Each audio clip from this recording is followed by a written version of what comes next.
नमस्कार दोस्तों, स्वागत है आपके अपने चैनल स्मार्ट एमसीक्यू हब में।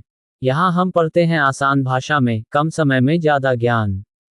तो चलिए शुरू करते हैं आज का शानदार टॉपिक। प्रश्न 1, दो बैलों की कथा के लेखक का परिचय लिखिए। उत्तर, दो बैलों की कथा के लेखक रामधारी सिंह दिनकर हैं। उन्हें राष्ट्रीय कवि भी कहा जाता है। उनकी रचनाओं में देशभक्ति, शौर्य, वीरता और भावना का अद्भुत मेल मिलता है। वे स्वतंत्रता संग्राम से भी जुड़े हुए थे। दिनकर जी को उनकी उत्कृष्ट काव्य रचना उर्वशी पर ज्ञानपीठ पुरस्कार भी प्राप्त हुआ। उनकी भाषा सरल, प्रेरणादायक और जोश से भरी होती है। प्रश्न 2, हीरा और मोती में कैसी मित्रता थी? उत्तर, हीरा और मोती दोनों बैल थे, लेकिन उनमें मानवों जैसी गहरी मित्रता थी। वे एक दूसरे के सुख दुख में हमेशा साथ रहते थे। जब मोती नाराज होकर किसान के घर से भाग गया, तब हीरा बहुत दुखी हो गया। इसी तरह जब दोनों कठिन परिस्थिति में साहूकार के यहाँ फंस गए, तब भी उन्होंने एक दूसरे को छोड़ा नहीं। उनकी मित्रता निष्ठा, प्रेम और एकता का प्रतीक है। प्रश्न 3, मोती घर क्यों छोड़कर चला गया? उत्तर, एक दिन किसान की पत्नी ने मोती को रोटी कम दी और उसे झिड़ककर मारने लगी। मोती को यह अपमान और दुख सहन नहीं हुआ। मोती को लगा कि उसके श्रम का मूल्य नहीं समझा जा रहा है, इसलिए वह नाराज होकर खेत से भाग गया। ये घटना दिखाती है कि जानवरों में भी आत्मसम्मान होता है।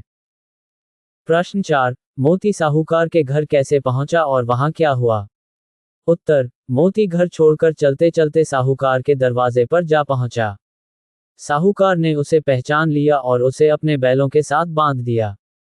लेकिन वहां के बैल और भैंसें मोती से जलने लगे और लड़ाई करने लगे। परंतु मोती बहादुर और मजबूत था, उसने सबको पछाड़ दिया। इसके बाद साहूकार ने उसे अपने काम में जोड़ लिया।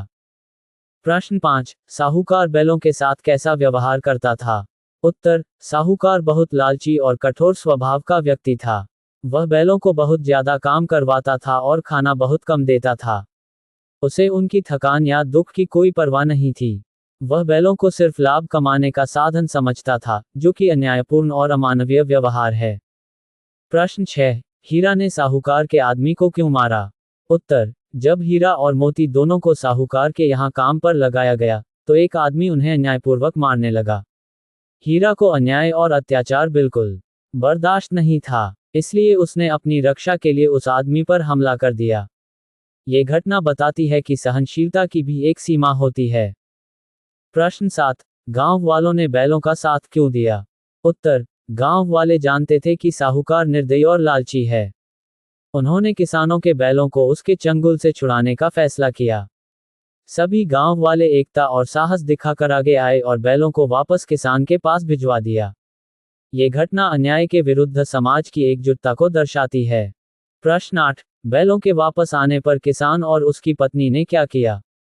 उत्तर, जब हीरा और मोती किसान के घर पहुंचे तो किसान और उसकी पत्नी बहुत खुश हुए।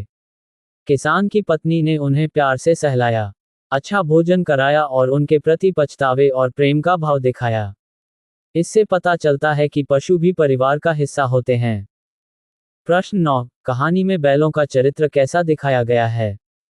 उत्तर, बैलों का चरित्र निष्ठावान, साहसी, समझदार और आत्मसम्मानी दिखाया गया है। वे अन्याय का विरोध, मित्रता निभाना और कर्तव्य के प्रति ईमानदार रहने के गुण प्रदर्शित करते हैं। इसमें पशुओं को सिर्फ जानवर नहीं, बल्कि भावनाओं वाले जीव के रूप में दिखाया गया है। प्रश्न 10, कहानी से मिलने वाली शिक्षा लिखिए। उत्तर, इस कहानी से हमें सीख मिलती है कि सच्ची मित्रता कठिन से कठिन समय में भी नहीं टूटती।